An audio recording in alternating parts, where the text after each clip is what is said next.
श्रीमन्महागणाधिपतये नमः।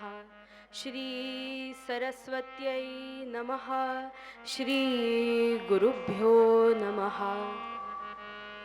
वक्रतुंड महाकाय सूर्यकोटि समप्रभ निर्विघ्नं कुरु मे देव सर्वकार्येषु सर्वदा।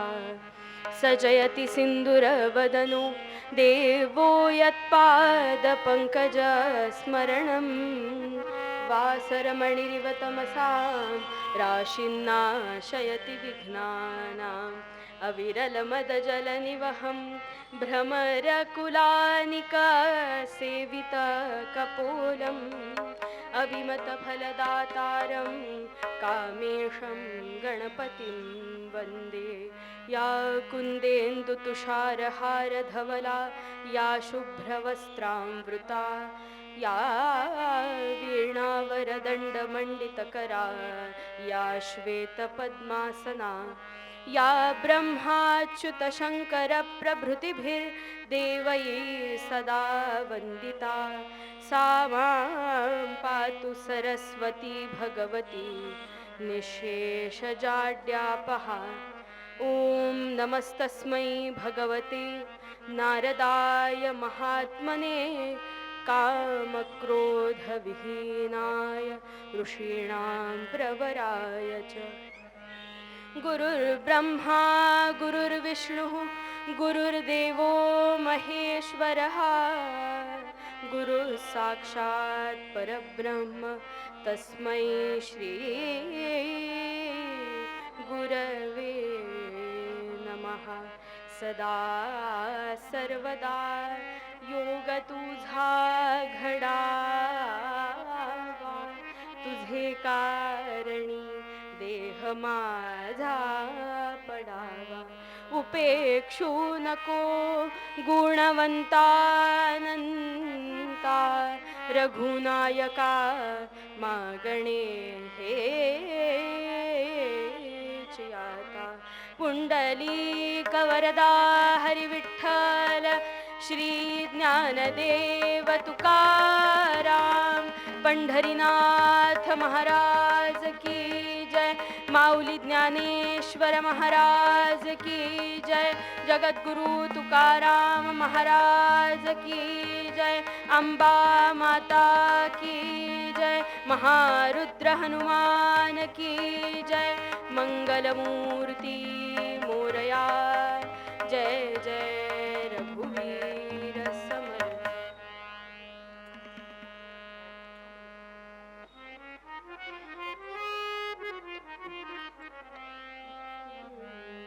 सागम पधनि सा निध पमगरे सा।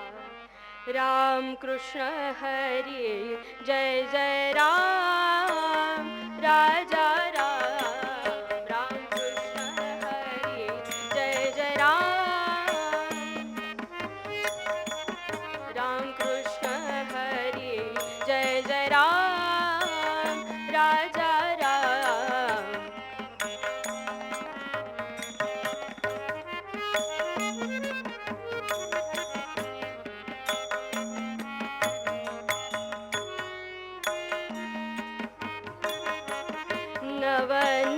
नवनीरदसम नवनीत प्रिय नवनीरदसम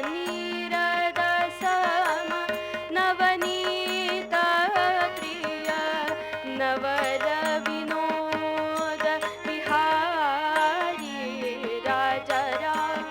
नवर विनोद विहारी राजा राम। राम कृष्ण हरि जय जय राम।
शरणागत दीना चरणिनी शरणागत दीना चरणिनी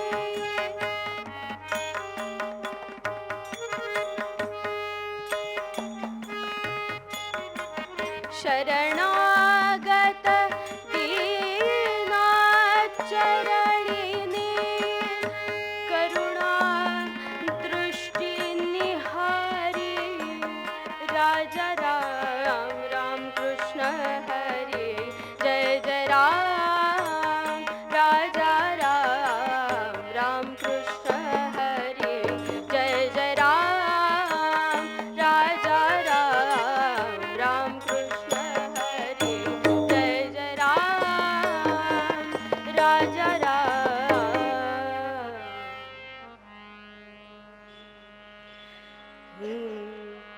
ये सद्गुरु राया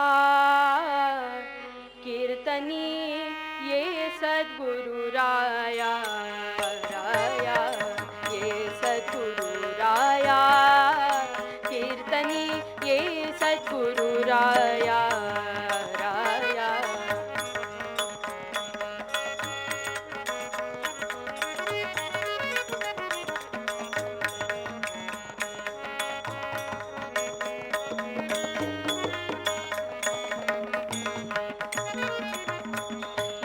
सद्गुरु देवा कीर्तनी ये सद्गुरु राया राया ये सद्गुरु देवा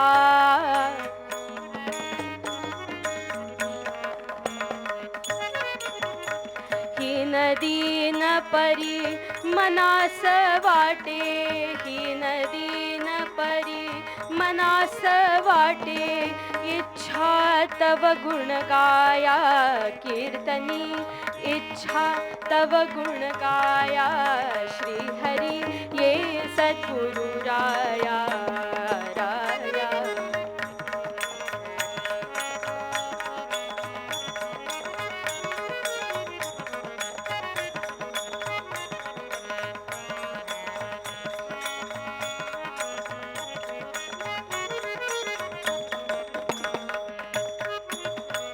मती मंदमी काहीच नेणू मती मंदमी काहीच नेणू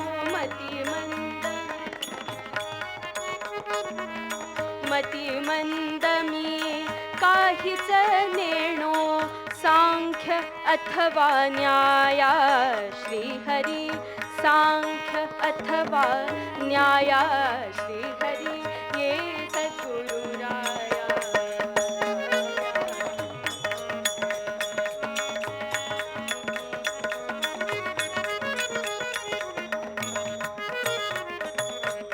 जनार्दन सद्गुरु देविनवी जनार्दन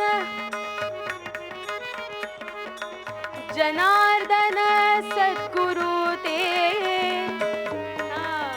जनार्दन सद्गुरु देविनवी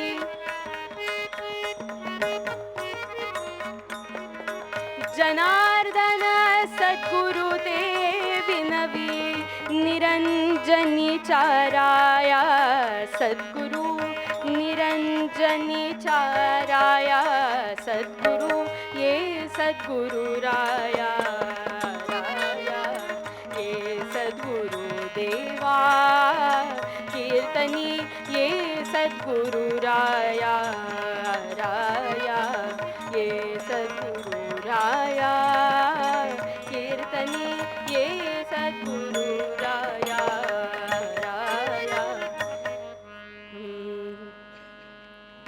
म्हणा राम राम राम राम सीताराम सीताराम राम राम राम राम सीताराम सीताराम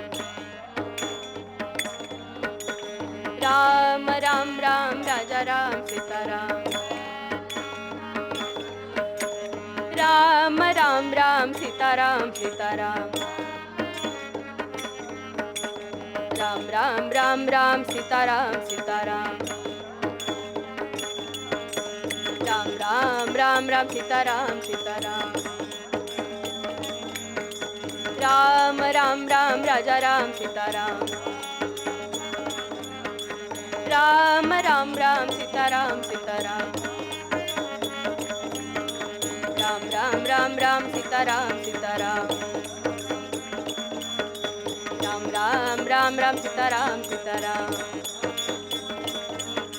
पुंडलिक वरदा हरी विठ्ठल श्री ज्ञानदेव तुकाराम पंढरीनाथ भगवान की जय माऊली ज्ञानेश्वर महाराज की जगद्गुरु तुकाराम महाराज की जय प्रभु रामचंद्र भगवान की जय महारुद्र हनुमान की जय महान साधु श्री मोरया गोसावी महाराज की अंबा माता की जय मंगलमूर्ती मोरया जय जय रघुवीर समर्थ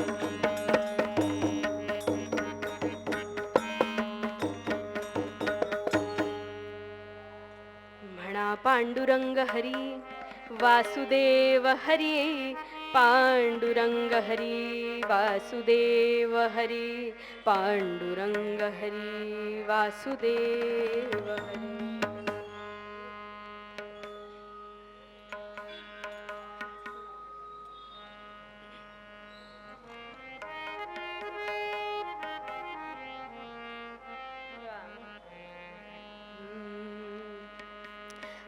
ओंकार प्रधान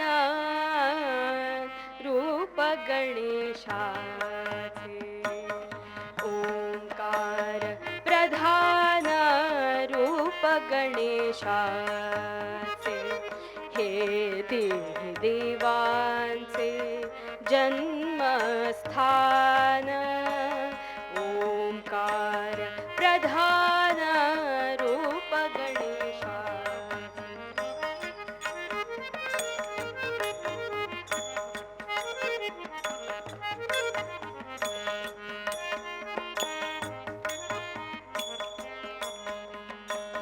अकार तो ब्रह्मा उकार तो विष्णू अकार तो ब्रह्मा उकार तो अकार तो ब्रह्मा उकार तो विष्णू मकार महेश जाणी गेला मकार महेश जाणी गेला ओंकार प्रधान रूप गणेशाचे ओंकार प्रधान रूप गणेशाचे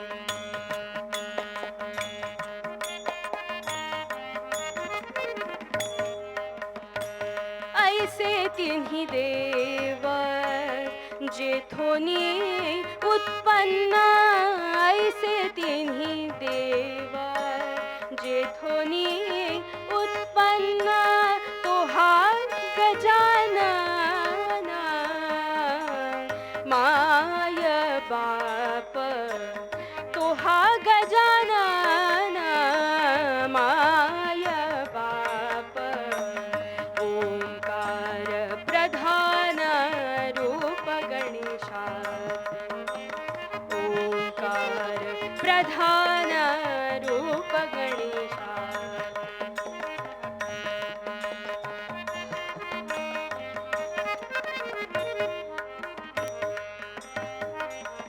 तुका म्हणे ऐसी आहे वेदवाणी तुका म्हणे ऐसी आहे वेदवाणी तुका म्हणे ऐसी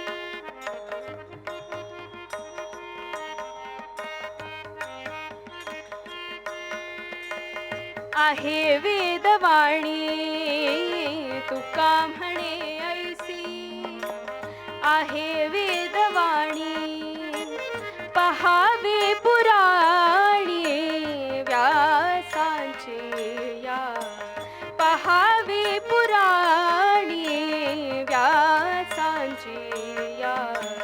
ओंकार प्रधान रूप गणेशाचे, ओंकार प्रधान रूप गणेशाचे. हे तिन्ही देवांचे जन्मस्थान, ओंकार प्रधान रूप गणेशाचे.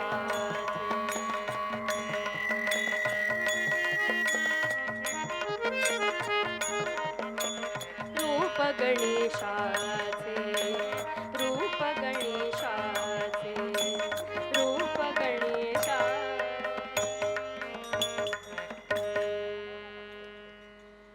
मंगलमूर्ती मोरया, मंगलमूर्ती मोरया, मंगलमूर्ती.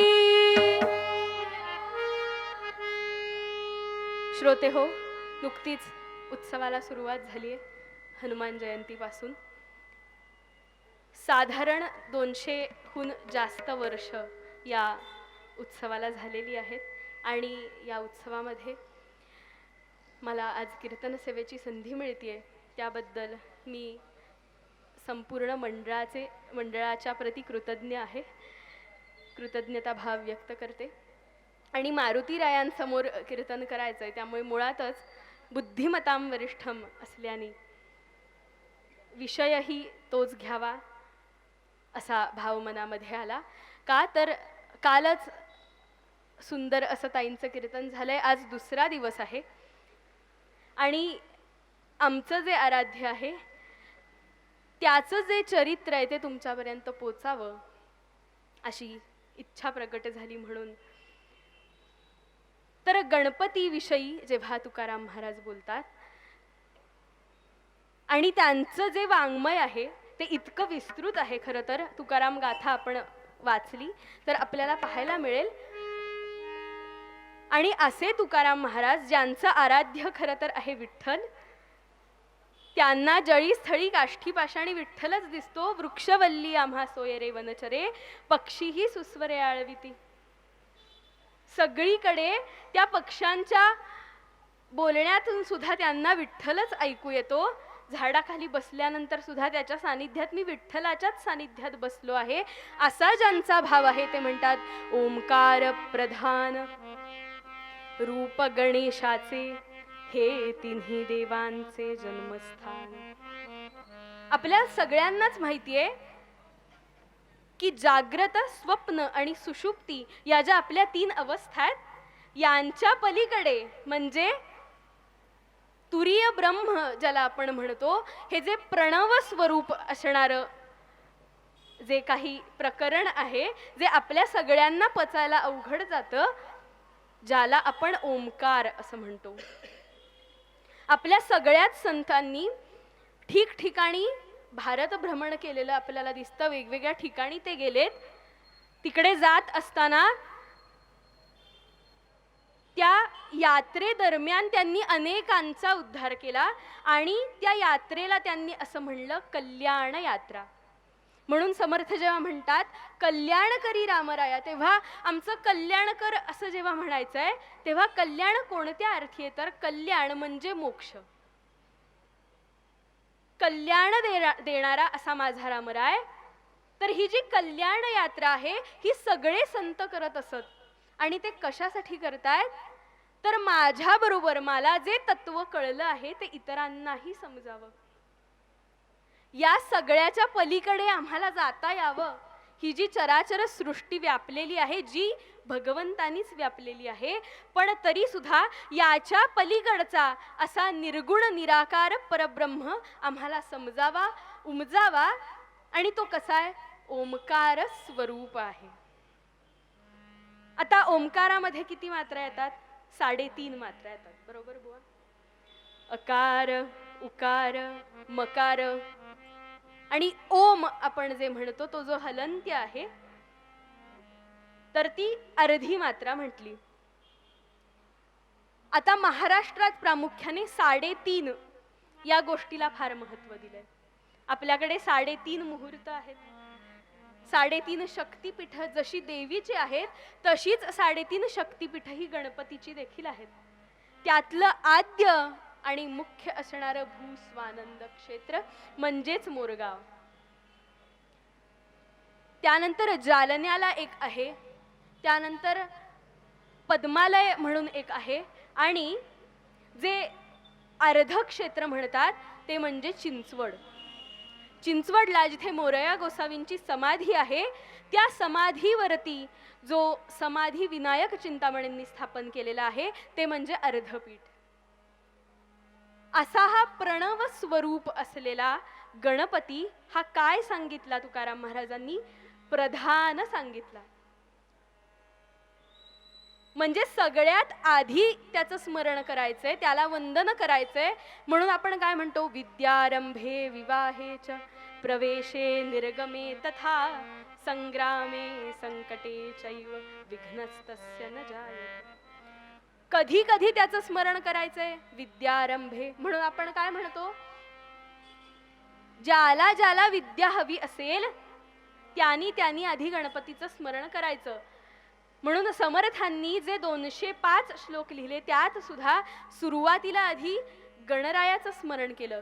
गणाधीश जो ईश सर्वा गुणांचा, मुळारंभ आरंभ तो निर्गुणाचा. नमो शारदा मूळ चत्वारी वाचा, गमू पंथ आनंद या राघवाचा. जय जय रघुवीर समर्थ. गणाधीश जो ईश सर्वा गुणांचा. आणि म्हणून पार्वती मातेनं तो सगळ्याही गुणांचा अधिपती आहे म्हणून दाराबाहेर बसवलं.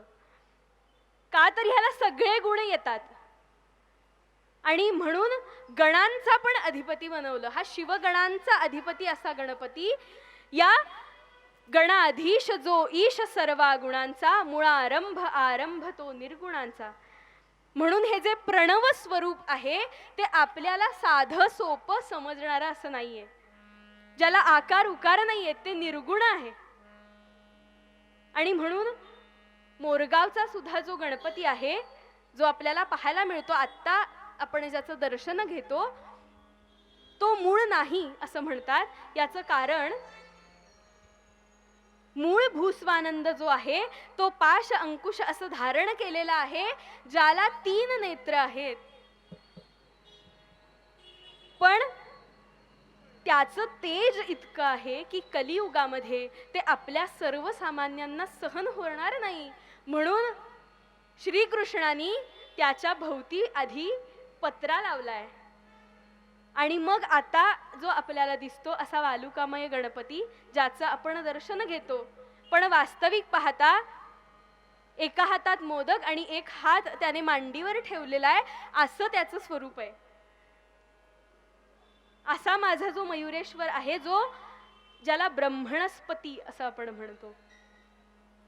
ऋग्वेदामध्ये ब्रह्मणस्पती सूक्त येऊन गेलंय आणि त्यामध्ये ज्या गणपतीचं वर्णन केलंय तो गणपती.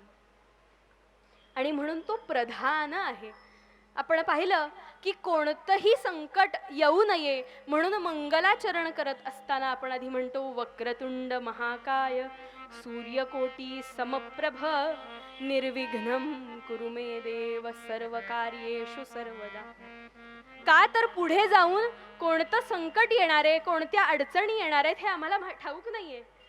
म्हणून गजानना तू काय कर, तर तू तुझा वरद हस्त आमच्यावरती ठेव, जेणेकरून आम्हाला कोणत्याही प्रकारचं संकट येणार नाही आणि आमचं कार्य निर्विघ्न पार पडेल. म्हणून आपण जेव्हा लहानपणी लिहायला सुरुवात करतो तेव्हा सुद्धा आधी काय करतो? श्री गणेशाय नमः, गणपतीपासून सुरुवात करतो आधी. त्यात सुद्धा श्री म्हणजे लक्ष्मी आलेली आहे. आणि असा जो मयुरेश्वर तो एकटा नाही बसलाय, तर तो सिद्धी आणि बुद्धी सहित बसलाय. पुन्हा पुन्हा मी मोरगावचं वर्णन का करतेय, तर आपण ज्यांचं चरित्र पाहणार आहोत ना त्यांचं हे आराध्य आहे. मग तो कसा आहे हे आपल्याला कळावं यासाठी मी ते वर्णन करून सांगतेय की त्या मयुरेश्वराचं दर्शन घेण्यासाठी, त्याची प्राप्ती करण्यासाठी त्यांनी किती तपश्चर्या केली. असा तो मयुरेश्वर. आणि तो कसा आहे, हे तिन्ही देवांचे जन्मस्थान. ब्रह्मा, विष्णू आणि महेश या तिघांचंही तो ब्रह्मस्थान आहे, जन्मस्थान आहे. त्याच्यापासून या तिघांचीही निर्मिती झाली आहे, उत्पत्ती झाली आहे, असं पुन्हा संत म्हणतात. मी नाही सांगते, वेदवाणी सांगतेय. अकार तो ब्रह्मा, उकार तो विष्णू, मकार महेश जाणीला. आमची माऊली खरं तर केवळ आणि केवळ सद्गुरुमय झालेली आहे, पण तरी सुद्धा जेव्हा ती ज्ञानेश्वरीचा आरंभ करते तेव्हा ती म्हणते, ओम नमोजी आद्या वेद प्रतिपाद्या, जय जय स्वसंवेद्या आत्मरूपा. देवा तूची गणेशु सकलार्थमती प्रकाशु, म्हणे निवृत्तीदासू अवधारी जोजी. कसा आहे गणपती, तर आद्यच त्याला सगळ्यात आधीच त्याचं वंदन करावं असं आहे. का? त्याची इतकी स्वरूप गोड आहेत. आपण जर लंबोदर पाहिला, जो पुण्यामध्ये आहे बरं का, गणपतीपुळ्यातल्या गणपतीला लंबोदर स्वरूप म्हणतात. अशा गणपती लंबोदर असेल. आपण सगळेजण लहानपणापासून गणपती स्तोत्र म्हणतो, ज्याच्यामध्ये जी नाव सांगितलेली आहेत आणि त्याचं स्वरूप सांगितलेलं आहे. प्रथमं वक्रतुंडं च एकदन्तं द्वितीयकं तृतीयं कृष्णपिंगाक्षं गजवक्त्रं चतुर्थकं लंबोदरं पंचमं च षष्ठं विकटमेव च सप्तमं विघ्नराजेन्द्रं धूम्रवर्णं तथाष्टमं नवमं भालचन्द्रं च दशमं तु विनायकम् एकादशं गणपती द्वादशं तु गजानन. आणि या सगळ्या नावांचं केवळ नाव पहा बरं का. म्हणून कलियुगामध्ये काय सांगितलं, नाम संकीर्तन साधन पै सोपे, जळतील पापे जन्मांतरीची. केवळ या नावाचं स्मरण जो करेल त्याला काय होईल, विद्यार्थी लभते विद्या, धनार्थी लभते धनम, पुत्रार्थी लभते पुत्रान, मोक्षार्थी लभते गते. ज्याला जे हवंय त्याला ते देणारा.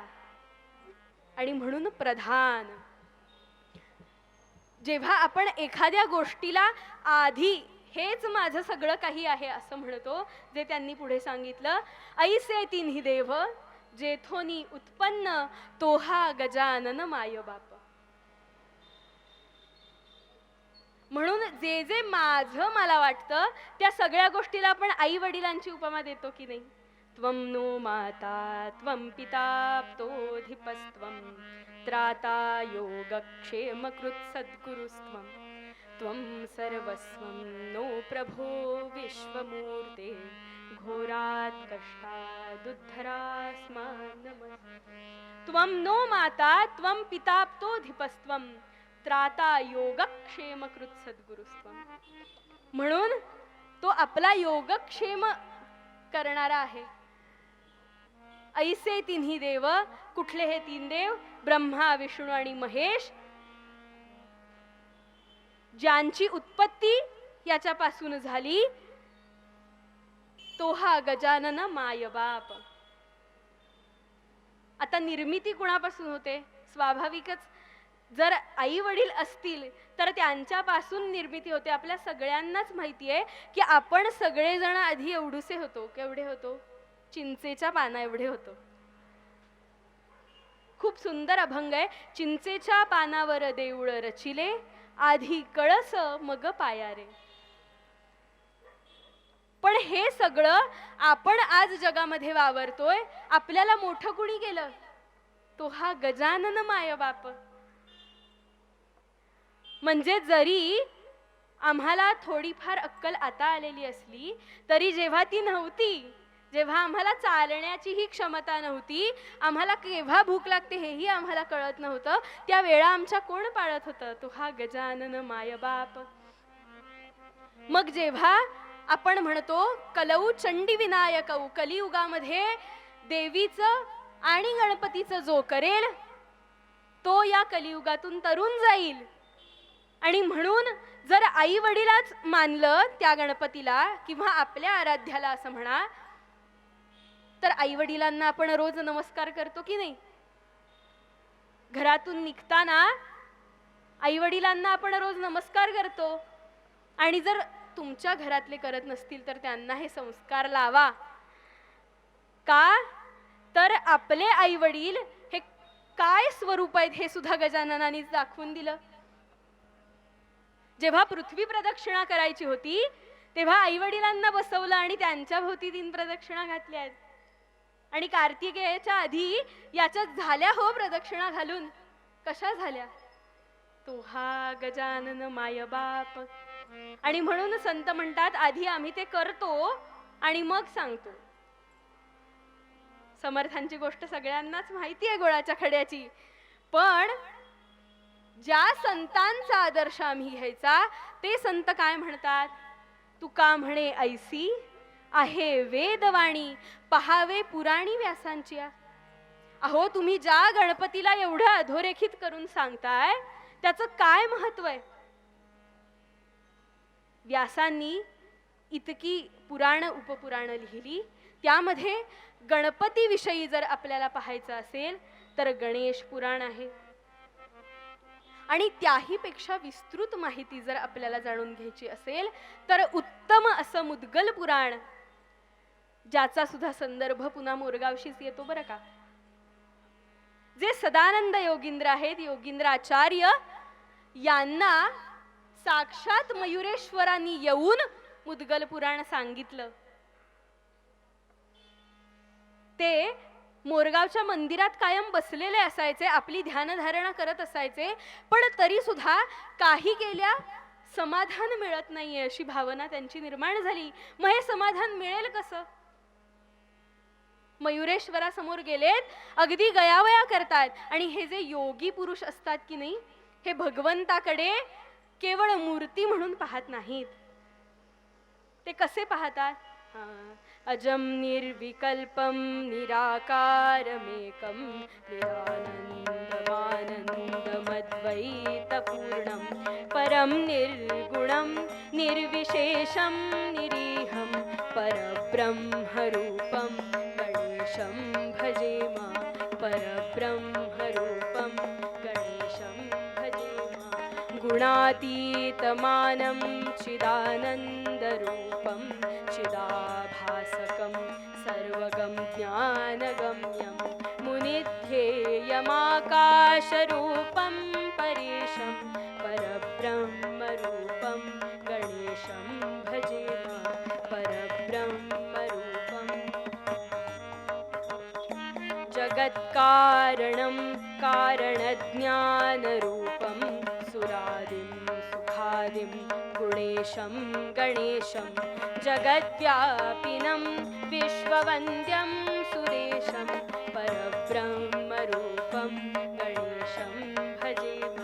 परब्रह्मरूपं गणेशं भजेम. कसं पाहतात ते गणपतीकडे?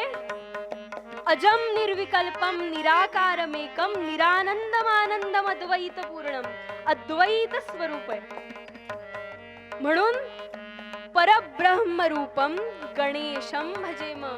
माझ्या ठिकाणी वास करणाऱ्या परब्रह्म स्वरूप अशा गणपतीला मी वंदन करतो. तो कसा आहे? गुणातीतमानं चिदानंद रूपम चिदाभासकं सर्वगम ज्ञानगम्यम. तुम्ही आणि मी आता जे बोलतीये ही जी वाणी आहे, आपल्याला माहितीच आहे परा पश्यंती मध्यमा वैखरी, पण हे जे आकाश आहे ना, ज्यामुळे माझा आवाज तुमच्यापर्यंत पोहोचतोय, ते आकाश गणपती आहे.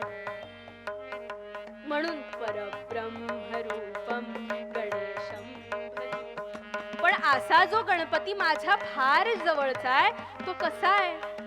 जगत कारणम कारण ज्ञान रूपम सुरादिम सुखादिम गुणेशम गणेशम. जगाचं कारण आहे, ज्ञानाचं कारण आहे, मला प्राप्त होणाऱ्या ज्ञानाचं कारण आहे. जगत व्यापिनम विश्ववंद्यम सुरेशम. आणि इतकं जगाला व्यापूनही तो परमात्मा दशांगुळे उरला. तरी सुद्धा त्याच्याकडे द्यायला अजून खूप आहे, आमची क्षमता कमी पडतीये. का तर तो परब्रह्मरूपम आहे. हा, परब्रह्मरूपम गणेशम भजेम.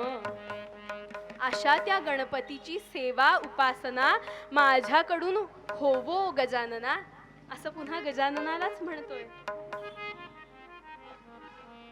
आणि आपल्या सगळ्यांनाच माहितीये, जे जे अथर्व शीर्ष म्हणतात त्या सगळ्यांना माहितीये तो कसा आहे. तो मोक्ष प्रदान करणारा आहे तुम्हाला. ऋतम वच्मी सत्यम वच्मी अवत्वम माम. वा, श्रोते इतके दिग्गज आहेत, सगळ्यांना अथर्वशीर्ष पाठ आहे. जर तुम्ही म्हणत नसाल तर ते म्हणा आणि त्यातल्या एक एक शब्दाचा अर्थ जाणून घेण्याचा प्रयत्न करा. पुन्हा हे वेदातच म्हणलेलं आहे बरं का. आणि तो प्रत्यक्ष तुम्हाला मोक्ष देणार आहे असं वेदवाणी म्हणते, मी नाही. आणि असा जो गणपती, जो ओमकार प्रधान आहे, त्याच्या विषयी जर मला अजून जाणून घ्यायचं असेल तर हे जे योगी आहेत ते मयुरेश्वरासमोर गेले आणि घळा घळा घळा त्यांच्या डोळ्यातून अश्रुधारा व्हायला लागल्या. ते म्हणाले की मला काही समाधान प्राप्त होत नाहीये रे. तुला मी खरं तर रोज पाहतोय, तुझं दर्शन घेतोय, तू जो परब्रह्म स्वरूप आहेस याचंही ज्ञान मला होतंय, पण तरी सुद्धा इतरांपर्यंत मी ते कसं पोहोचवू. तू कसा आहेस, तुझं स्वरूप कसं आहे हे मला अधिक विस्तृतपणे सांग ना, म्हणाले गणराया. आणि म्हणून एका चतुर्थीला असं घडलं की एक मनुष्य काहीतरी पुटपुटत प्रदक्षिणा मारत होता मोरगावला. आणि ते या सदानंद योगींद्रांनी ऐकलं आणि त्यांना म्हणाले की तुम्ही हे काय म्हणताय, ते तुम्ही मला सांगाल का. मला ते जाणून घ्यायची इच्छा आहे, लिहून घ्यायची इच्छा आहे. त्यावर त्यांनी सांगितलं की मी दर संकष्टी चतुर्थीला येईन आणि तेव्हा हे सगळं तुला सांगेन. ते तू भरभर लिहून घे आणि त्यातून तुला जे काही आकलन करायचंय ते कर आणि तुला समाधान नक्की मिळेल म्हणाले. झालं, पहिली चतुर्थी आली. ते आले, त्यांनी सांगितलं आणि ह्यांनी भर भर भर लिहून घेतलं. अगदी मान खाली घालून ते जे बसायचे ते पुन्हा वर बघायचेच नाही. आजचं जे काही असेल ते सांगून झालं की मयुरेश्वर निघून जायचा. आता माझ्यासाठी तो मयुरेश्वर आहे, पण ते सद्गृहस्थ निघून जायचे. आता काय झालं पहा, दुसरी चतुर्थी झाली, तिसरी चतुर्थी झाली, चौथी चतुर्थी झाली, ह्यांचं अगदी जोमाने लिखाण चालू आहे. आणि अशा 9 चतुर्थ्या झाल्या आणि यांचं लिखाण पूर्ण झालं. आता जसं आपण एखादी गोष्ट संपवायची असेल तर श्रीराम समर्थ असं म्हणतो की ते भगवंताला आता समर्पित केलं. अशा प्रकारे जेव्हा हे सद्गृहस्थ सांगायचे थांबले तेव्हा योगींद्रांनी वर मान करून पाहिलं आणि विचारलं की जय जय गणराज समर्थ लिहू का. आता जय जय गणराज समर्थ लिहू का. पण हे सांगेपर्यंत आणि त्यांनी मान वर करून बघेपर्यंत ते निघून गेलेले होते. आणि ह्यांनी धावत जाऊन त्या गृहस्थांचा पाठलाग केला. धावतात धावतात धावतात तर ती व्यक्ती, ते स्वरूप गाभाऱ्यात जाऊन लुप्त झालं. योगींद्रांच्या डोळ्यातनं घळ घळ घळ अश्रुधारा व्हायला लागल्या की साक्षात मयुरेश्वरांनी येऊन मला त्याचंच गुणवर्णन गायलंय हो. आणि असं ते जे मुद्गल पुराण आहे ते सगळ्यांसाठी कलियुगामध्ये अवतरलं. जे तुम्ही वाचाल तर तुम्हाला त्याची प्रचिती येईल की भगवंत कसा आहे. भगवंत हा आपल्या सगळ्यांना तारणारा आहे. आपल्या सगळ्यांच्या चुका तो पोटात घेतो म्हणून त्याचा लंबोदर झालाय. इतक्या चुका आपण खरं तर दररोज करत असतो. असा हा माझा मयुरेश्वर, माझा गणराज, ज्याच्या विषयी थोडक्यात 21 नावातही तुम्ही त्याचं स्मरण करू शकता. गणंजयो गणपतिर्हेरंबोधरणीधरः महागणपतिर्लक्षप्रदः क्षिप्रप्रसादनः अमोघसिद्धिरमृतो मंत्रश्चिन्तामणिर्निधिः सुमंगलो बीजमाशा पूरको वरदः शिवः काश्यपो नन्दनो वाचा सिद्धो ढुण्डिविनायकः मंगलमूर्ती मोरया. हे जी 21 नावं आहेत, या प्रत्येक गणपतीच्या स्वरूपाविषयी सुद्धा फार विस्तृत कथा आहेत बरं का. की तो अमोघ स्वरूप कसा आहे, तो ढुंढी विनायक कसा आहे. ढुंढी विनायकाचं जे काशी मधलं मंदिर आहे, तो काशी यात्रेमध्ये येतो बरं का. विश्वेशम माधवम ढुंढीम दंडपाणीम च भैरवम वंदे काशीम गुहां गंगाम भवानीम मणिकर्णिकाम. काशीमध्ये आपण जेव्हा जातो तेव्हा कोणत्या कोणत्या स्थानांना जायला हवं याविषयी जेव्हा सुभाषितकार वर्णन करतात, त्यामध्ये ढुंढी विनायकाचं वर्णन येतं. आणि आपण पाहिलं की या नावामध्ये शिव हा सुद्धा शब्द येतो. का तर पुन्हा आपण पाहिलंच आहे की ब्रह्मा विष्णू महेश हे तरी तुझेच अवतार. गणपती गणराज धुंडीराज महाराज चिंतामणी मोरेश्वर या वीण नाही काज. समर्थ म्हणतात या वीण नाही काज. तुम्हाला कोणत्याही कार्यासाठी मार्गस्थ व्हायचं असेल, पुढे जायचं असेल, योग्य ते ध्येय प्राप्त करायचं असेल तर गणपतीच्या सुरुवातीपासून गणपतीलाच सुरुवात करावी, गणपतीपासूनच सुरुवात करावी, त्याशिवाय पर्याय नाही. आणि अशा या गणरायाला ज्यांनी सर्वस्व मानलं त्यांचं चरित्र आता आपण पाहणार आहोत. त्याआधी मूळ पदात तुकाराम महाराज म्हणतात,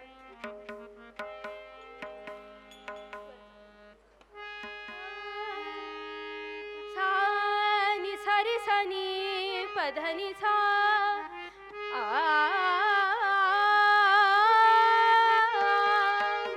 ओंकार प्रधान रूप गणेशा ते. ओंकार प्रधान रूप गणेशाचे.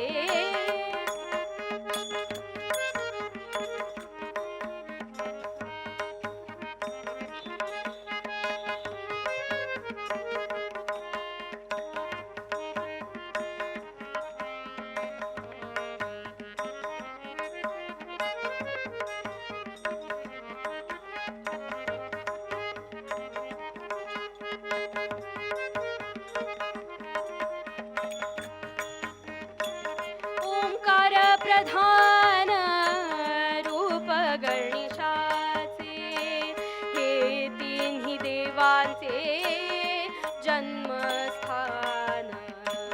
हे तिन्ही देवांचे जन्मस्थान. ओंकार प्रधान रूप गणेशाचे. ओंकार प्रधान रूप गणेशा.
गम पनि पम ग सा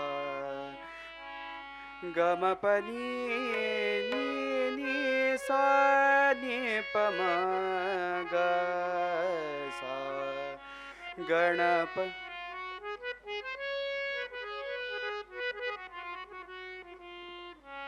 गणपती गणराज धुंडीराज महाराज गणपती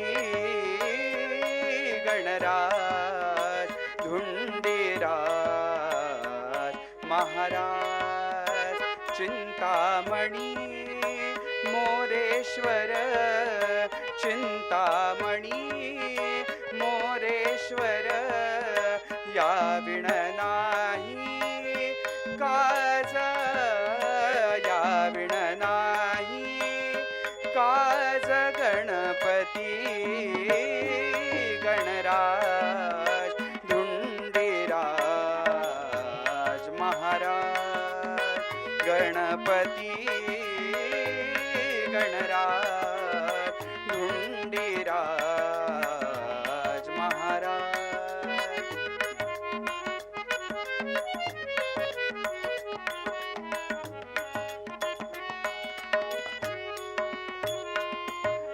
अकार उकार मकार अकार उकार मकार तुझे शुंडा अनिवार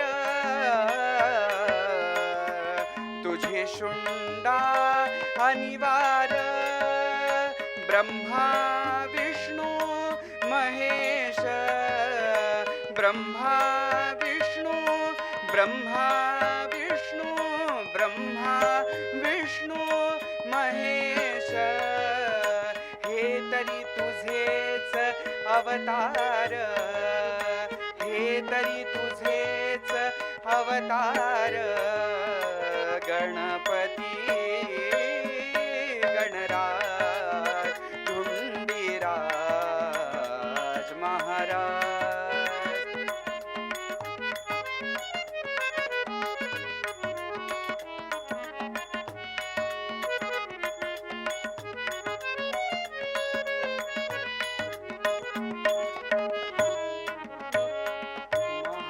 महाराज त्रिगुणे तू गुणातीत त्रिगुणे तू त्रिगुणे तू त्रिगुणे तू गुणातीत नामरूप विरहित नामरूप नामरूप नामरूप विरहित पुरुष नाम प्रकृतीत पुरुष नाम प्रकृतीत अंत नाही आता अंत नाही आता गणपती गणराज धुंडीराज महाराज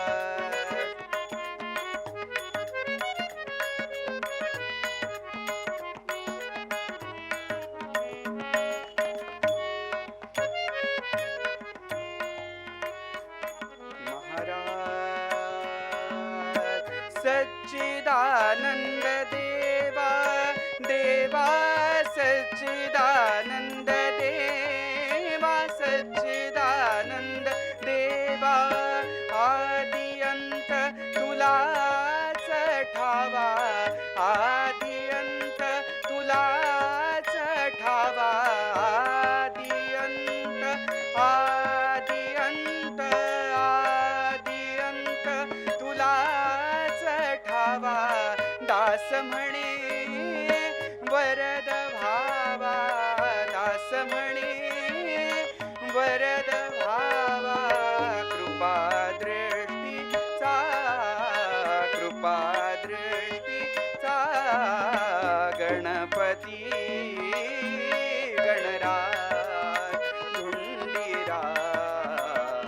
महाराज गणपती गणराज धुंडीराज महाराज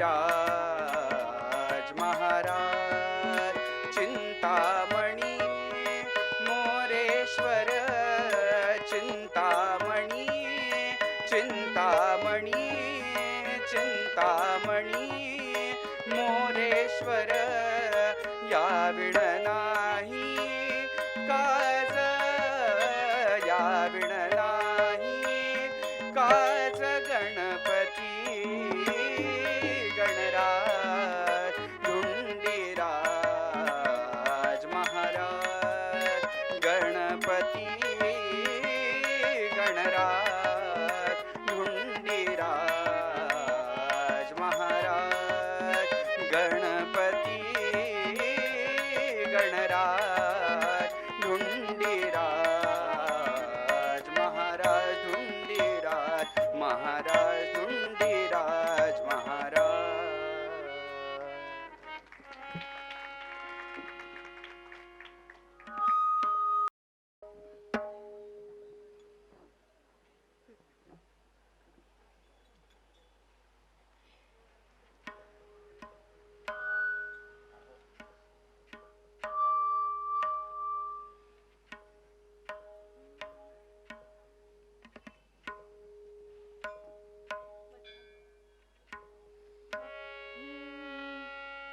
कीर्तन परंपरेप्रमाणे क्षणभर भजन करूया. मंगलमूर्ते विघ्नहरा दुरितनाशना कृपा करा. आवाज येऊ द्या. मंगलमूर्ते विघ्नहरा दुरितनाशना कृपा करा.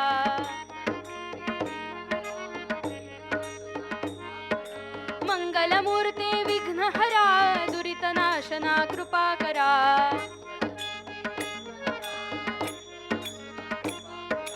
मंगलमूर्ते विघ्नहरा दुरितनाशना कृपा करा.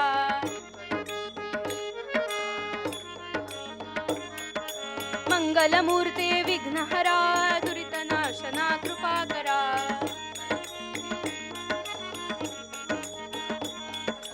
मंगलमूर्ते विघ्नहरा दुरितनाशना कृपा करा.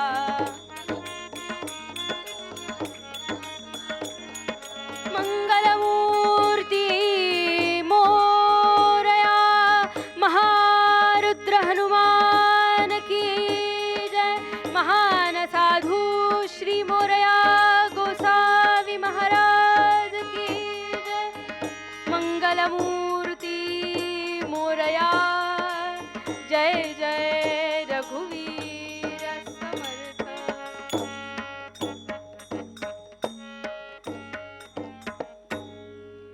श्रोते हो, आपण ज्या मोरयांचं चरित्र ऐकणार आहोत ना, ते इतकं विस्तृत आहे कारण मुळात त्यांचं आयुष्यच खूप मोठं आहे आणि त्या इतक्या मोठ्या आयुष्यामध्ये त्यांनी इतकं कार्य करून ठेवलं. आपण जसं पाहिलं की त्या स्थानाला आज जर अर्धपीठ मानत असतील, मुख्यत्वे करून ही जी पीठं आहेत ही सगळी महाराष्ट्रातच आहेत, पण आपल्याला जे जवळ आहे ते म्हणजे मोरगाव आणि चिंचवड. यातलं जे चिंचवड गाव, इथे आता त्यांची समाधी आहे, पण यांचं मूळ गाव हे शाली गाव बरं का. आणि या शाली गावातले त्यांचे आई वडील, या शाली गावात त्यांचे आई वडील राहत असत वामनराव आणि पार्वतीबाई. या वामनराव आणि पार्वतीबाईंच्या पोटी या मोरयांचा जन्म झाला. पण त्यासाठी त्यांच्या आईवडिलांना सुद्धा फार तपश्चर्या करायला लागली बरं. शाली गावात राहणारे म्हणून यांचं आडनाव शालिग्राम. आणि लग्नाला खूप वर्ष झाली आहेत, पण तरी सुद्धा पुत्रप्राप्ती नाही, म्हणून अतिशय खिन्न मन आहे यांचं. नित्य नियमाने मयुरेश्वराची पूजा करतायत, आराधना करतायत, उपासना करतायत. आणि यांनी ठरवलं की आता आपण हे शालिग्राम सोडायचं आणि अष्टविनायक यात्रेसाठी निघायचं. विषय आलाय म्हणून सांगते की आपल्या शास्त्रामध्ये अष्टविनायक यात्रा कशी करावी याची शास्त्रोक्त पद्धत दिलेली आहे. आता आपल्याला पुण्याच्या जवळ हे 2 आहेत म्हणून हे 2 आधी करूया, मग उरलेले नंतर करूया असं नाही. आपण स्वस्ती श्री गणनायको गजमुखो हा जो श्लोक म्हणतो यानुसार मोरगाव पासून सुरुवात करून पुन्हा मोरगावला यायचं आणि आता माझी ही यात्रा तुझ्याच आशीर्वादाने पूर्ण झाली असं म्हणून मयुरेश्वराचं दर्शन जेव्हा आपण घेतो तेव्हा ही अष्टविनायक यात्रा सुफळ संपूर्ण होते. अशी ही अष्टविनायक यात्रा या दोघांनी केली आणि हे जेव्हा पुन्हा मोरगावला आले तेव्हा त्यांनी असं ठरवलं की आता आपण मोरगावलाच राहूया, माझ्या गणरायाच्या सान्निध्यातच आता मी राहणार असं या वामनराव आणि पार्वतीबाईंनी ठरवलं. आणि असं म्हणून दोघही अत्यंत मनापासून घरामध्ये गणपतीची उपासना करतात. पण पुत्राची प्राप्ती नाही हे मयुरेश्वराला जाऊन सांगितलं. काय बरं करावं, पण मयुरेश्वर काही संकेत देत नाहीये म्हणून यांनी उग्र तपश्चर्या सुरू केली. कालांतराने मयुरेश्वरांनी दृष्टांत दिला की वामना, अरे तुला पुत्राची प्राप्ती होणार नाहीये, इतके कष्ट घेऊ नकोस रे असं म्हणता अजून कठोर केली तपश्चर्या.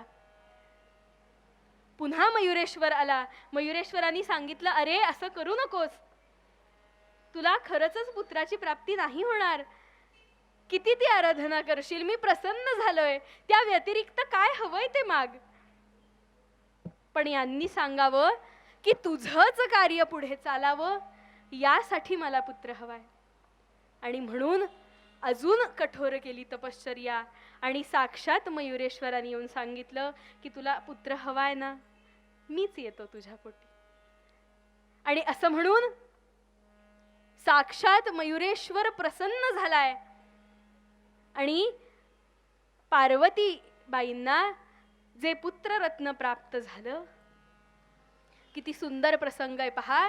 जन्मतःच आपण ऐकलं की तुझी शुंडा अनिवार्य, हा जो मयुरेश म्हणून जन्माला आलेला पुत्र त्याला पाहिलं तर जन्मतःच शुंडा दिसत होती.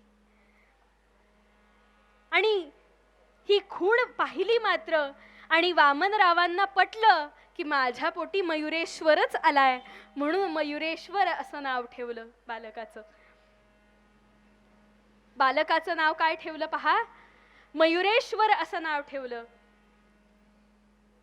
म्हणजेच त्याने स्पेसिफिकली त्या ठिकाणी मयुरेश्वर हा मयुरावरती आरूढ झालेला आहे. उंदीर आपल्याला सगळीकडेच पाहायला मिळतो, तर मोरगावला उंदीरही आहे आणि मोरही आहे. आणि आपण पाहिलं तसं त्याच्याबरोबर सिद्धी आणि बुद्धी आहेत, रिद्धी सिद्धी नाहीत. म्हणून ज्यांना विशेष करून ज्ञानाची प्राप्ती करायची आहे, काहीतरी ठरवून प्राप्ती करायची आहे, त्यांनी त्या बुद्धिविनायकाकडे मागायचंय बरं का. का तर आपल्याला सिद्धी सगळ्यांनाच हवी आहे. मला घर मिळू दे, मला पैसा मिळू दे, माझा बंगला होऊ दे. मग जसं वामनरावांना वाटत होतं तसं मला पुत्रप्राप्ती होऊ दे, त्याचं चांगलं लग्न होऊ देत, माझी चांगली नातवंड घरात खेळू देत, हे आपल्याला सगळ्यांनाच वाटतं. आणि हे त्या सिद्धी विनायकाकडे मागायला अनेक जण येतात हो मोरगावला. पण बुद्धी विनायकाकडे मागायचंय आणि त्या मयुरेश्वराकडे मागितल्यानंतर हा मयुरेश्वर साक्षात आला म्हणून त्याचं नाव ठेवलं मयुरेश्वर. आणि या मयुरेश्वराला थोडक्यात मोरयाला लहानपणापासूनच या वामनरावांनी गणपतीची गोडी लावली बरं का. तुझ मागतो मी आता, मागतो आता, तुझ मागतो मी आता, मागतो आता, मज द्यावे एक दंता, तुझ मागतो मी आता, धरणी धरायसे द्यावे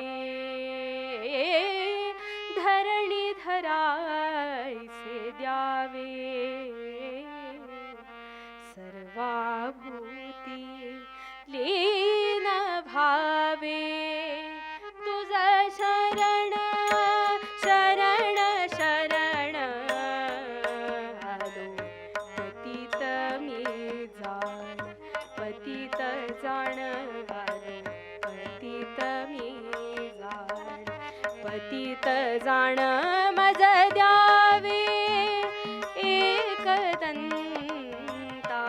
तुझ मागतो मी आता मागतो मी आता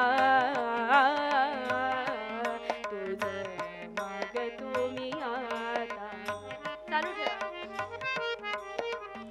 आणि पुढे जाऊन आपल्याला असं पाहायला मिळतं की हा मोरया सुद्धा याच तालमीत तयार झाला की नाही. हे जे धरणीधर महाराज आहेत की नाही हे सुद्धा मोरयांच्याच वंश परंपरेतले बरं का. ज्यांची समाधी चिंचवडलाच आहे. चिंचवडला जे 8 विनायक उत्पन्न झालेले आपल्याला पाहायला मिळतात त्यामधलेच धरणीधर महाराज. ते काय म्हणताय, तुझं शरण शरण आलो पतित मी जाण. शरण आल्याशिवाय काहीही प्राप्त नाही. शरणागत दीना चरणी रत करुणा दृष्टी निहारी. जेव्हा त्याच्या चरणाशी जाऊन बसू तेव्हाच सगळं काही प्राप्त होईल. आणि त्याचप्रमाणे या वामनरावांना या पुत्राची प्राप्ती झाली. ते बाळ हळूहळू हळूहळू मोठं होतंय. हा 5 वर्षांचा झाला बरं का. आजूबाजूला कॉलराची साथ आलेली आहे.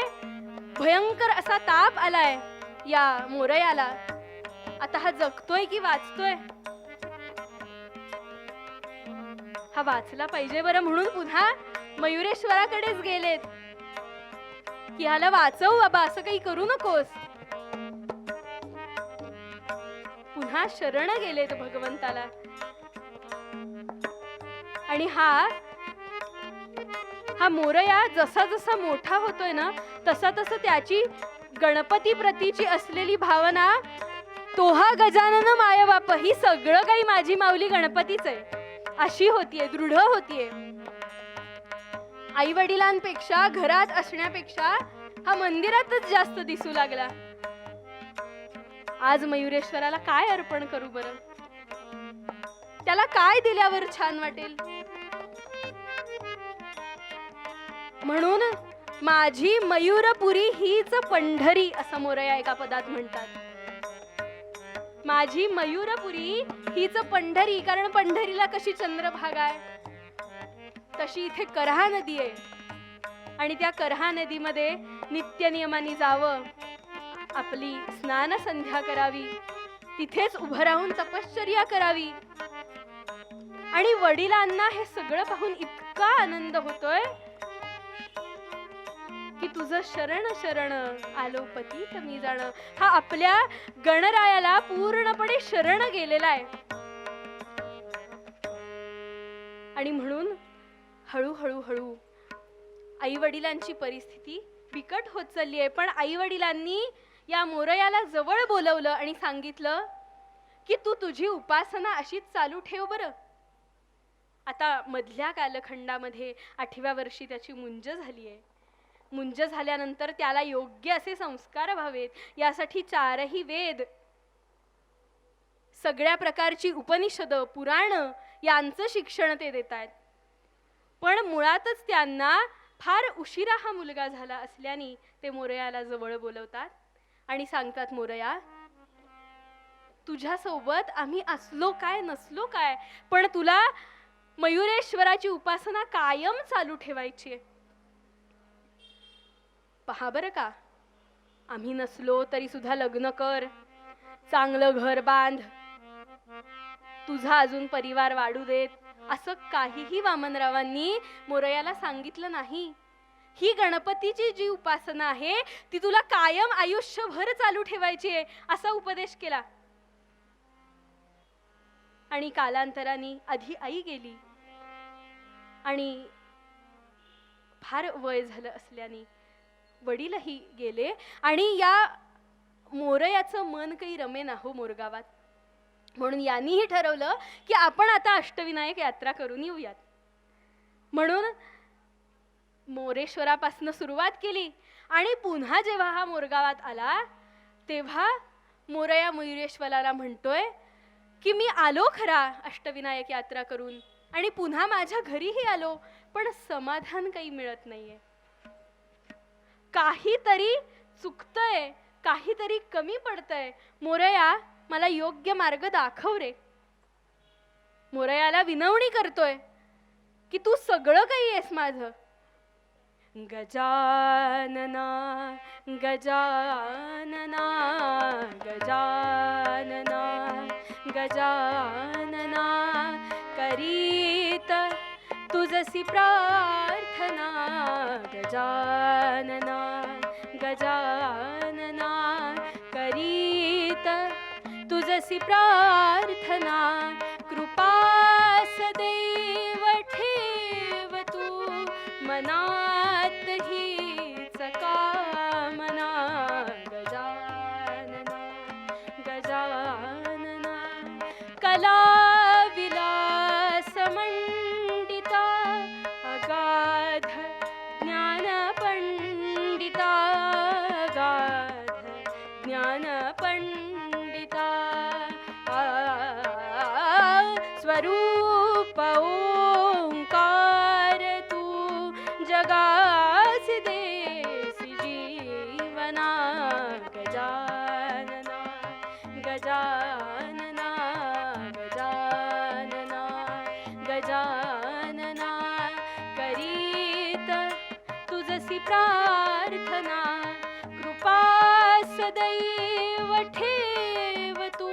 कुठल्या प्रकारची कृपा मागितली भगवंताकडं? इतकं सगळं फिरून आलो, वडिलांनी आजवर मला उपदेश केलाच आहे, पण आता तरी सद्गुरू भेटू देत रे. का? सद्गुरू वाचोनी सापडेना सोय. आपल्या सगळ्यांनाच माहितीये जोपर्यंत सद्गुरूची प्राप्ती नाही तोपर्यंत मला मोक्ष कसा मिळेल? मी त्या अवस्थेला प्राप्त कसं करेन गणराया? सद्गुरूंची कृपा होऊ देत, ही माझ्यावर कृपा कर रे. आई वडिलांचं तर छत्र गेलंच आहे, तूच माझा मायबाप आहेस, पण तरी सुद्धा आता सद्गुरू मात्र भेटू दे. कृपा सदैव ठेव तू. आणि ही कृपा मागितली भगवंताकडं आणि बाहेर आला. अतिशय खिन्न झालेलं आहे मन. आणि बाहेर येऊन पाहिलं तर एक विभूती बसलेली आहे. पहा, जे कोणी सद्गुरू असतात ना त्यांना मी सद्गुरू आहे असं सांगावं लागत नाही. ते बसलेले होते एका कोपऱ्यामध्ये आणि त्यांना पाहून मोरयाला असं वाटलं की हेच माझं आता सगळं काही आहे. असं म्हणून धावत धावत गेला आणि त्यांना नमस्कार केला. कोण होते ते? नयन भारती गुरु मिळे जया.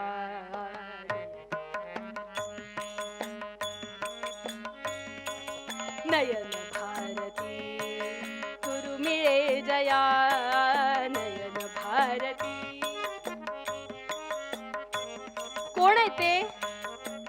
नयन भारती नावाचे हे सद्गुरू मोरयाला प्राप्त झाले आणि त्यांना शरण गेला. आता मी पुढे काय करावं? अष्टविनायक यात्रा झाली, मयुरेश्वराचं सगळं मनापासून करतोय, पण पुढे काय? मला काही मार्ग मिळत नाहीये.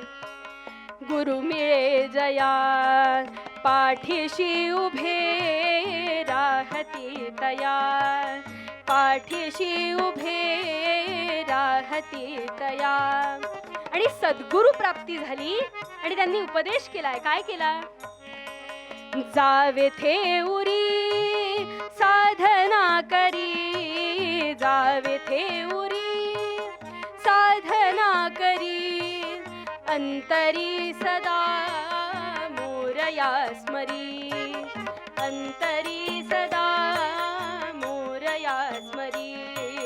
नयन भारती गुरु मिळे जया.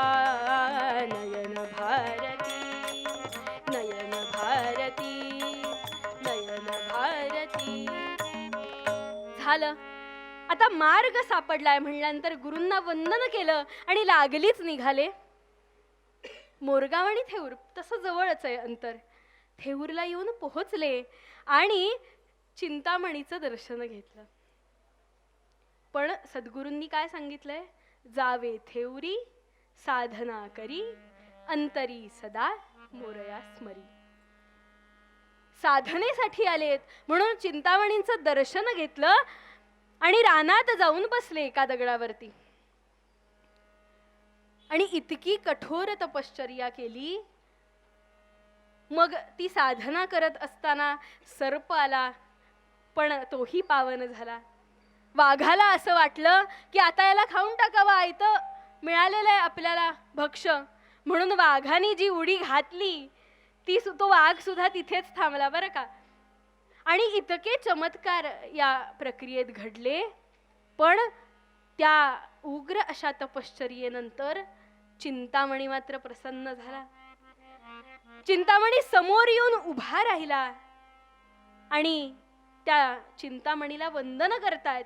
आता भगवंत जर माझ्या समोर उभा असेल तर त्याला काय मागायचं, यासाठी योग्य अशी सदसद विवेक बुद्धी हवी. नाहीतर आपण सगळेजण काय मागू. आता हे जे विद्यार्थी आहेत हे काय मागतील भगवंताकडे, आत्ताची परीक्षा काय ती पास होऊ देत, पुढचं पुढे बघू, पास झालं बास झालं या तत्वावर तरी पास कर बाबा. आणि जे गृहस्थी असतील ते काय म्हणतील, फारच विवंचन आहेत, काय ते एकदाच मी त्या संकटातून मुक्त होऊ देत, मी तुला 21 मोदक चढवीन. झाला बाबा एकदाचा चिंतामणी प्रसन्न. पण जे योगी आहेत ते भगवंताकडे काय मागतात हो, काय मागतात ते, तू आम्हाला मोक्ष दे, तू आमच्या कायम सोबत राहा. भगवंताला प्रार्थना करतायत, तू सुख करता तू दुःख हरता, तूच करता आणि करविता. मोरया मोरया मंगलमूर्ती मोरया, मोरया मोरया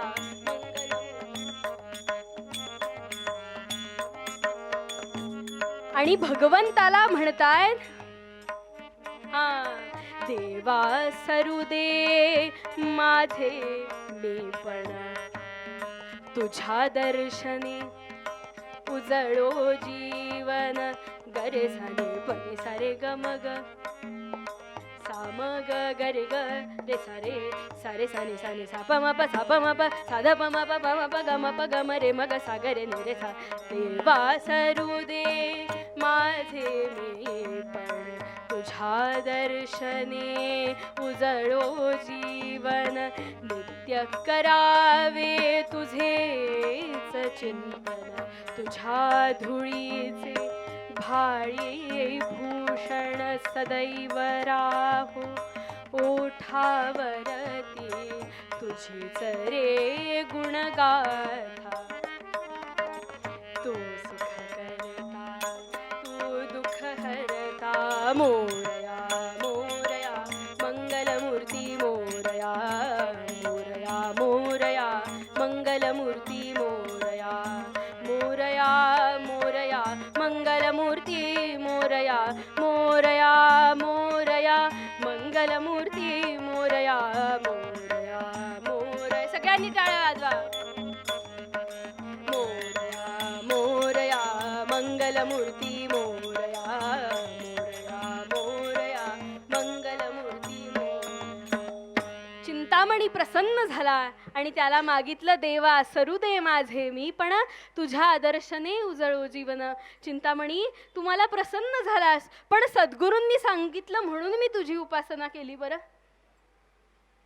चिंतामणी प्रसन्न झाला म्हणून काही दिवस थेऊरमध्येच यांनी वास्तव्य केलं.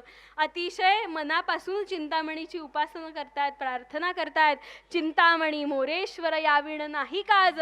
आणि हे आराध्य ठेवून पण त्यांनी इतकी साधना केली की वेगवेगळे चमत्कार दिसू लागले.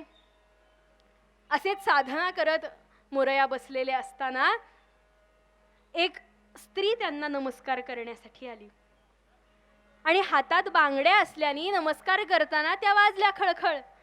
म्हणून यांनी असा आशीर्वाद दिला, अष्टपुत्रा सौभाग्यवती भव. महाराज अहो काय म्हणताय, मी सती जायला निघाले होते पण मध्ये महाराज दिसले, त्यांना नमस्कार करावा म्हणून तुम्हाला नमस्कार केला. महाराज मोरया म्हणाले, आता हे माझ्या तोंडातून निघालंय की नाही, कुठे तुझा पती, आणा त्याला समोर. असं म्हणून त्या पतीवर कमंडलूतलं पाणी शिंपडलं आणि ते सद्गृहस्थ जागे झाले. आणि खरंच पुढे जाऊन या स्त्रीला 8 मुलं झाली. त्यांचं नाव अष्टपुत्रे असं पडलं. आता ही ख्याती सर्वदूर पसरायला लागली. लोक त्यांना गोसावी म्हणू लागले. आणि या गर्दीला मोरया कंटाळले. यासाठी थोडी ना मी तपश्चर्या केलीये. मला माझा एकांत हवाय. का तर मला माझा मयुरेश्वर प्राप्त करायचा आहे अजून.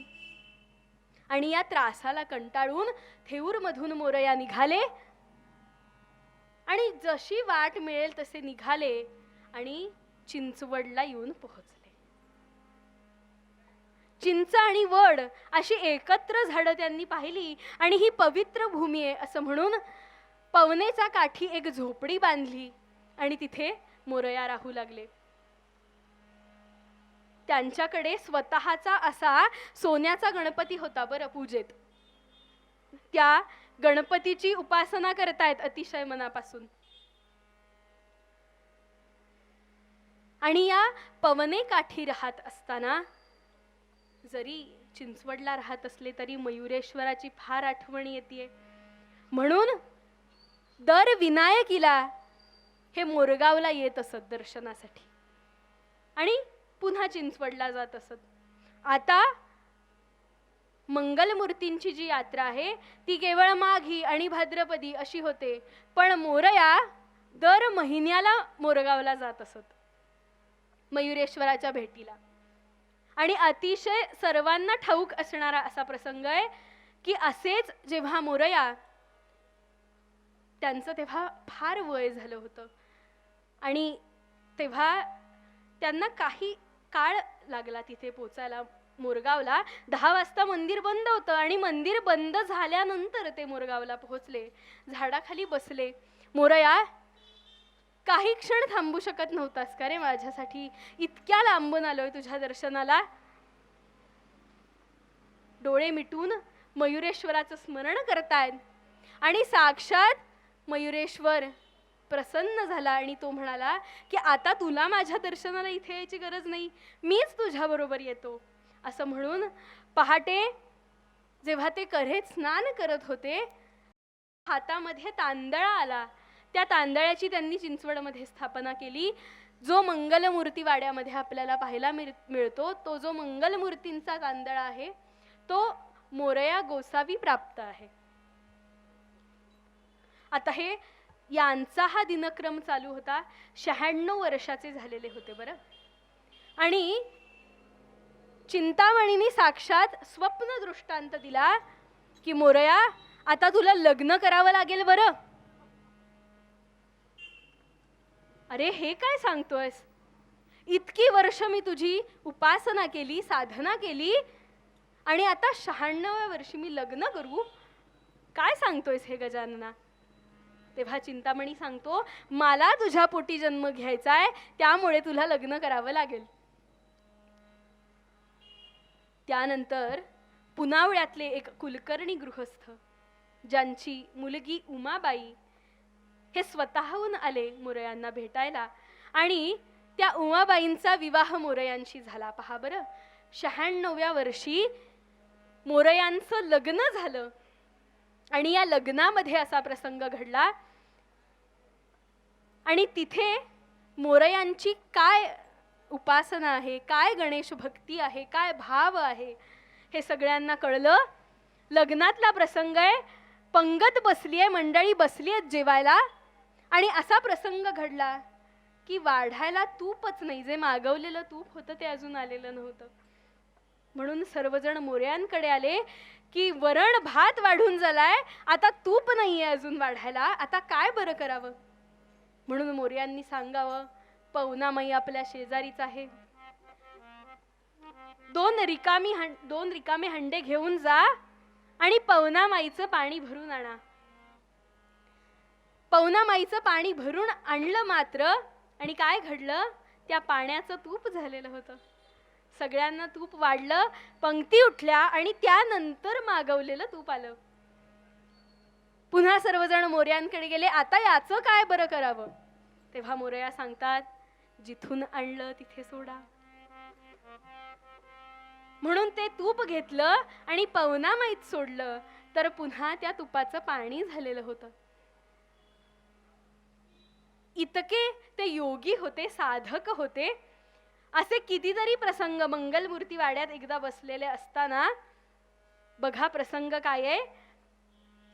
मयुरेश्वराची उपासना करतायत, डोळे मिटलेले, साक्षात माझ्या समोर मयुरेश्वर बसलाय आणि इतक्यात औरंगजेबाच्या हाताखाली असणारा राणोजी शिर्के हा माणूस गोमांस घेऊन आला आणि गोमांस आणि सापाचं कातड वर्ण झाकलेलं आहे ते आणि म्हणाला प्रसाद घेऊन आलोय. डोळे बंद होते मोरयांचे. पहा, त्यांनी सांगितलं ठेवा गणपती समोर आणि हे गणपतीचं भजन करू लागले. श्री गजानन जय गजानन जय गजानन मोरया, श्री गजानन जय गजानन जय गजानन मोरया, श्री गजानन जय गजानन जय गजानन मोरया. गणपतीचं स्मरण करताय, चालू ठेवा. डोळे उघडले, प्रसाद दाखवला आणि जेव्हा ते झाकलेलं आवरण काढलं तेव्हा त्या गोमांसाचे 21 मोदक झालेले होते आणि तो जो मेलेला साप ठेवला होता की नाही त्याच्या दुर्वांच्या जुडींचा हार झालेला होता. हा सगळा चमत्कार घडत असताना मंगलमूर्ती मोरया हा सगळा चमत्कार एकीकडे घडतोय आणि यांनी जे 96व्या वर्षी लग्न केलं ना त्यांना जे पुत्ररत्न प्राप्त झालं ते साक्षात चिंतामणींनी सांगितलं होतं मला यायचंय तुझ्या पोटी, म्हणून त्याचं नाव ठेवलं चिंतामणी.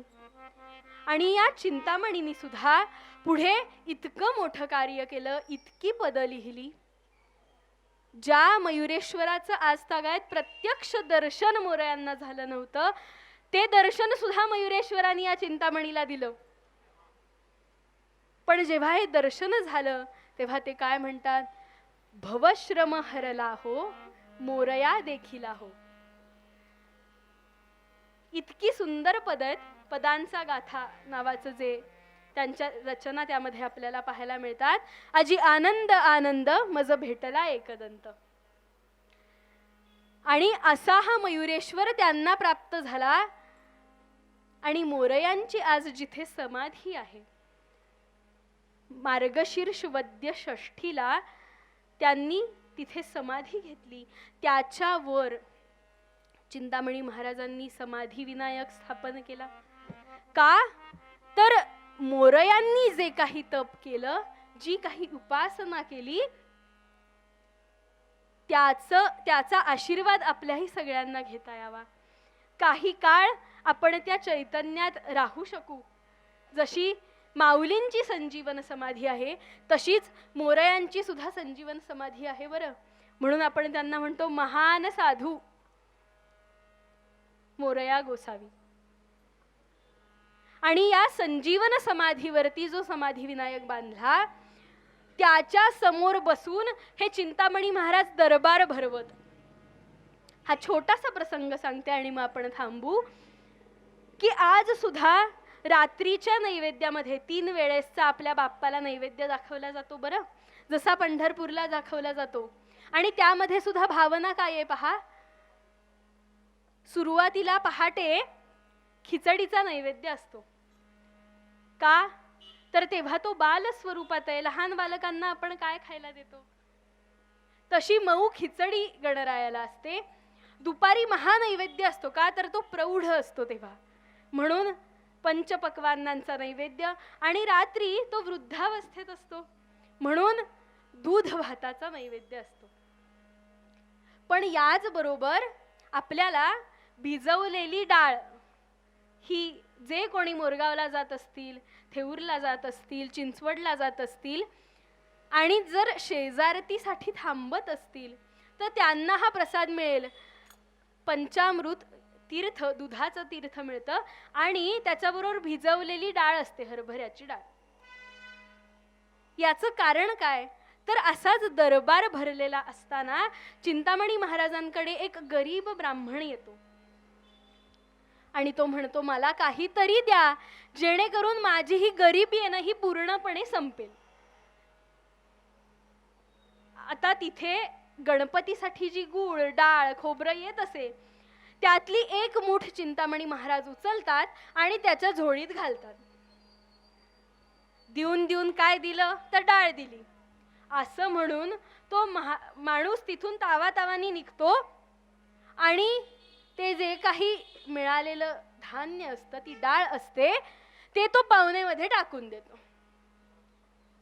आता काय होतं पहा, झोळीमध्ये 1-2 दाणे उरलेले असतात. घरी जातो आणि बायको विचारते, काय हो, काही उपाय मिळाला का? महाराजांनी काही वस्तू दिली का? कुठे कामाला लावलं का? काय झालं?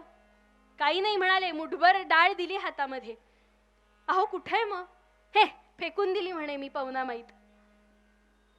पण त्या झोळीमध्ये जे 2 दाणे असतात ते ती बायको पाहते तर त्या साध्या हरभऱ्या डाळीचे सोन्याचे दाणे झालेले असतात.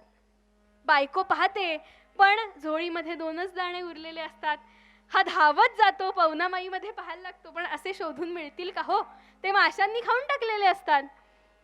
पण चिंतामणी महाराजांचा चमत्कार असा की ती डाळ सोन्याची होते आणि म्हणून तेव्हापासून रात्रीच्या नैवेद्याला भिजवलेली डाळ गणरायाला नैवेद्य म्हणून दाखवली जाते. असे कितीतरी चमत्कार, कितीतरी प्रसंग आपल्याला चिंतामणी महाराजांच्याही आयुष्यात पुढे पाहायला मिळतात. पण मोरया गोसावींकडून चिंतामणी महाराज हे सर्व घेतात, त्याचं आकलन करतात. तशा प्रकारे गजाननाची उपासना करतात. जसा श्रीराम जय जय राम हा मंत्र आपल्याला गोंदवलेकर महाराजांनी दिला, समर्थांनी दिला, तसाच त्यांच्या या चरित्रामध्ये, या पदांच्या गाथ्यामध्ये आपल्याला असा संदर्भ मिळतो की श्री गजानन जय जय गजानन मोरया. उपासनेसाठी हा मंत्र देऊन ठेवला मोरयांनी, श्री गजानन जय जय गजानन मोरया. आणि ज्या बुद्धिमताम वरिष्ठम यांच्या समोर हे सुरू आहे त्यांचं काही क्षण गुणगान गाऊयात आणि मग मूळ पदाकडे येऊयात. वीर मारुती गंभीर मारुती, माझ्या मागे म्हणा, मी एकदा म्हणेन एकदा तुम्ही म्हणा. वीर मारुती गंभीर मारुती,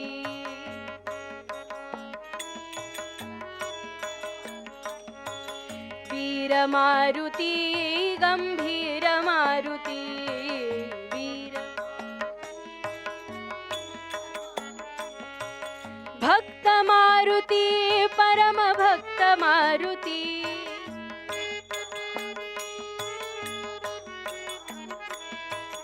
भक्त मारुती परम भक्त मारुती,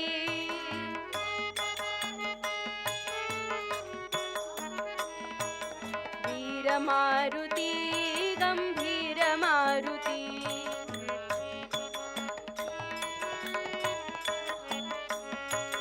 वीर मारुती गंभीर मारुती.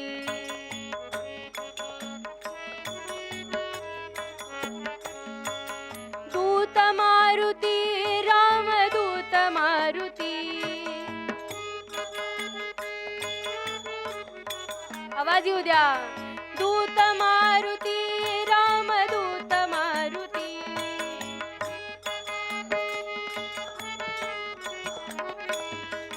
वीर मारुती गंभीर मारुती,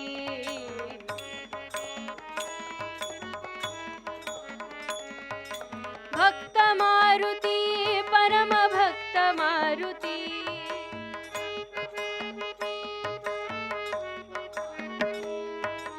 दूत मारुती रामदूत मारुती,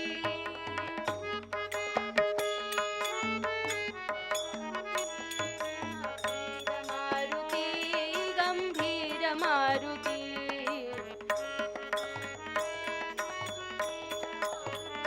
गंभीर मारुती, गंभीर मारुती. मनोजवं मारुततुल्यवेगं जितेन्द्रियं बुद्धिमतां वरिष्ठं वातात्मजं वानरयूथमुख्यं श्रीरामदूतं शरणं प्रपद्ये। महारुद्र हनुमान की जय।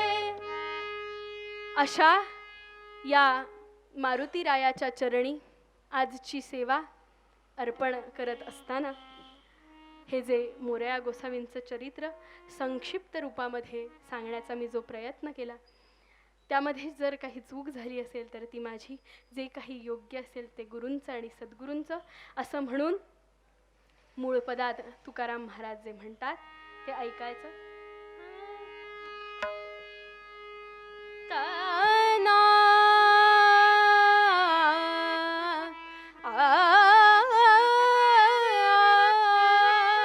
ओंकार प्रधान रूप गणेशाचे, ओंकार प्रधान रूप गणेशाचे.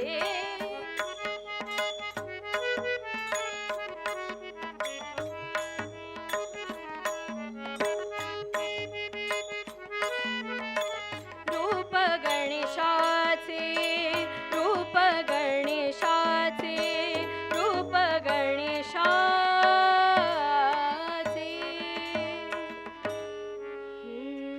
प्रियंतां खलु गाणपत्यपथगा श्रीमोरया योगिनो यैर्भ्रष्टं जगतीतलं विमलतां कीर्त्या हि नीतं पुरा. तेद्य श्रीपवनातटे सुविमले कुर्वन्ति वासं चिरं रक्षन्त्वेव सदा सुमार्गजुषतस्तान् मोरयान् प्रार्थये. मंगलमूर्ती मोरया. झालेली कीर्तन सेवा भगवंताच्या चरणी अर्पण करून एकच मागणं मागायचं जे तुकाराम महाराजांनी मागितलं. हे चिदान देगा देवा तुझा विसरन भावा, गुण गाईन आवडी हेची माझे सर्व जोडी. नलगे मुक्ती धन संपदा संत संग देगा सदा. तुका म्हणे गर्भवासी सुखे घालावे आम्हासी, सुखे घालावे आम्हासी, सुखे घालावे आम्हासी. छत्राणे उड्डाणे हुंकार करी डळमळ भूमंडळ सिंधू जळ गगनी. कडाडिले ब्रह्मांड धाके त्रिभुवनी, सुरवर नर निशाचर त्या झाल्या पळणी. जय देव जय श्री हनुमंता, तुमचे नी प्रसादे न भीकृतांता. जय देव दुमदुमली पाताळे उठिला प्रतिशब्द, थरथरला धरणी धर्मानीला खेद. कडाडिले पर्वत उड्डण उच्छेद, रामी रामदासा शक्तीचा बोध. जय देव जय श्री हनुमंता, तुमचे नी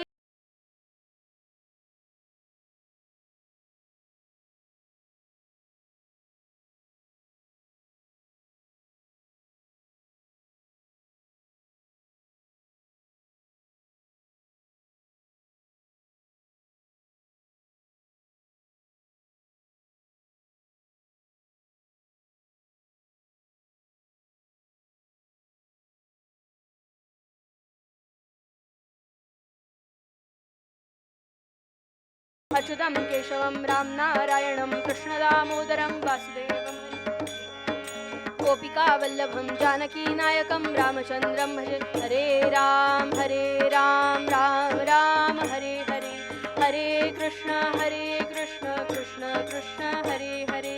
हरे राम राम राम हरे हरे, हरे कृष्ण कृष्ण कृष्ण हरे हरे. महारुद्र हनुमान की जय. उपासनेला दृढ चालवावे, भूदेव संतांसी सदा नमावे.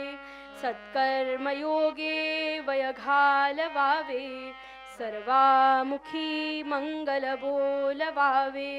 जय जय रघुवीर समर्थ, मंगलमूर्ती मोरया. सब संतन की जय. सदा सर्वदा योग तुझा घडावा, तुझे कारणी देह माझा पडावा. उपेक्षू नको गुणवंता अनंता, रघुनायका मागणे हेची आता. जय जय रघुवीर समर्थ.